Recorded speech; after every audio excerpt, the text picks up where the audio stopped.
Seat is updating its compact competitor to the Golf for 2020.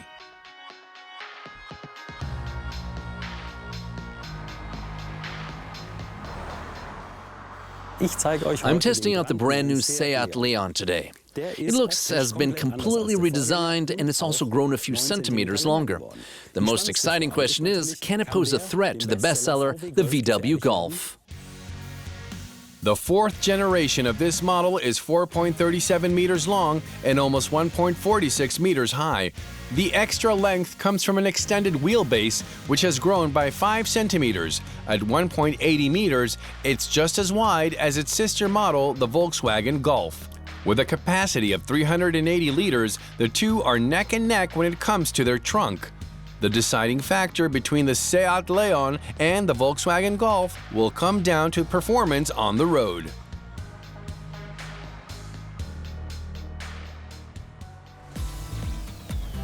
The Golf is Volkswagen's best-selling vehicle, shifting almost 25,000 units per month in Europe alone. Its 8th generation has been in production since 2019, with performance levels from 66 to 180 kilowatts available. Its base price in Germany is just under 20,000 euros, including local VAT.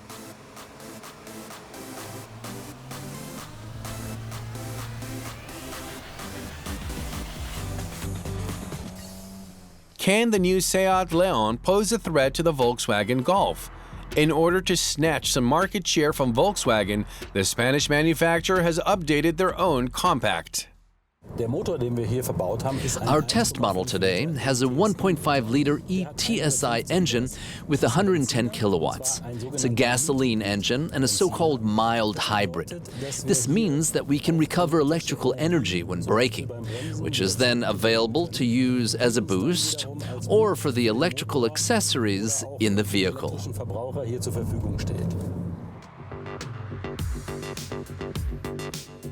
Its 110 kilowatts drive the Leon to 100 kilometers an hour in 8.4 seconds. An interesting question: how realistic is the stated fuel consumption? The motor-transmission combination is, of course, supposed to save fuel, and on the other hand, we have a sporty Spanish car tuned a little tighter and sportier than the Golf. And you can see that by the fact that the steering is tuned quite tightly, and it feels sporty and direct here on these mountain roads where you can take corners really precisely, which I think is cool. But then on the other hand, you also have adaptive suspension, which comes as an optional extra and which can adjust here. So when in sport mode, the adaptive suspension is very direct, but not uncomfortable. I really like it. It's very direct while remaining comfortable. For some real style, the 18-inch performance aluminum rims are available for a moderate additional cost of 675 euros, but your wheels shouldn't go much bigger. All tuning fans will certainly want 19-inch wheels, but I think that the big 19-inchers, the handling would get really uncomfortable. We have a really good mix here with these 18-inchers, and I wouldn't go any bigger. The compact Seat's agility and handling are impressive, and in that respect, it's absolutely on par with its Volkswagen sister model. Those looking for a sporty drive may even prefer the Leon with its more direct tuning. I really like the way the Leon handles the curves, but the downside of that sportiness is higher fuel consumption. The stated consumption is around 6 liters per 100 kilometers. I've driven over 200 kilometers today. I wasn't driving too gently, full throttle on the freeway, always nice and quick, and it's showing a fuel consumption of 7.8 liters. In my opinion, that's a fairly good number.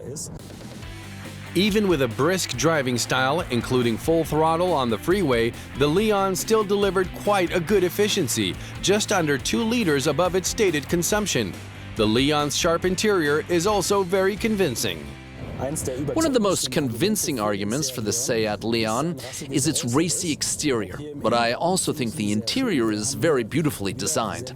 We have good quality materials here. We have a large 10-inch display with an infotainment system, which comes as an optional extra. But just for a few €100, you can get a great, vibrant display on which you can load all of your apps. There are some cheaper materials used in the less visible areas of the interior. By the door handle here, you have a hard plastic, and if you tap down here, you can see it's hard plastic all the way down. But those are the darker corners that you don't often see anyway.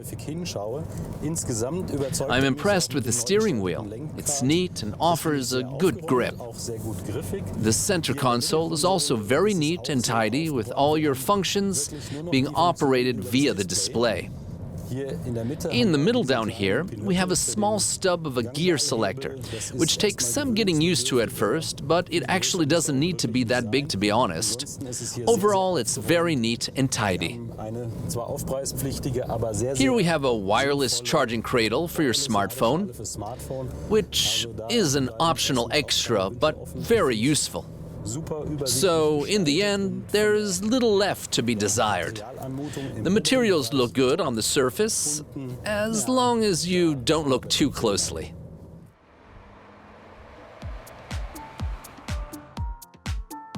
The interior is uncluttered and modern. On closer inspection, you will find where cheaper materials were used to keep costs as low as possible.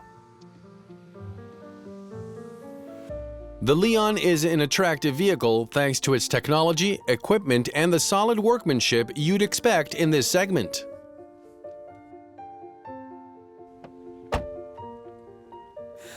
We started out asking about how the Leon stacks up against its main competitor, the VW Golf. In terms of design, I find the sharp edges of the Leon a bit more stylish and classier. So for me personally, the point goes to the Leon.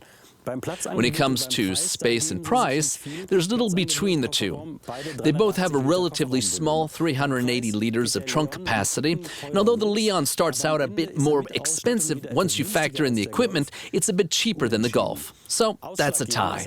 In the end, the decisive factor is probably their look and design, and in my view, the Leon is a bit more stylish. The base Leon costs around €20,000. With the Excellence and FR equipment packages, it comes to around €29,000.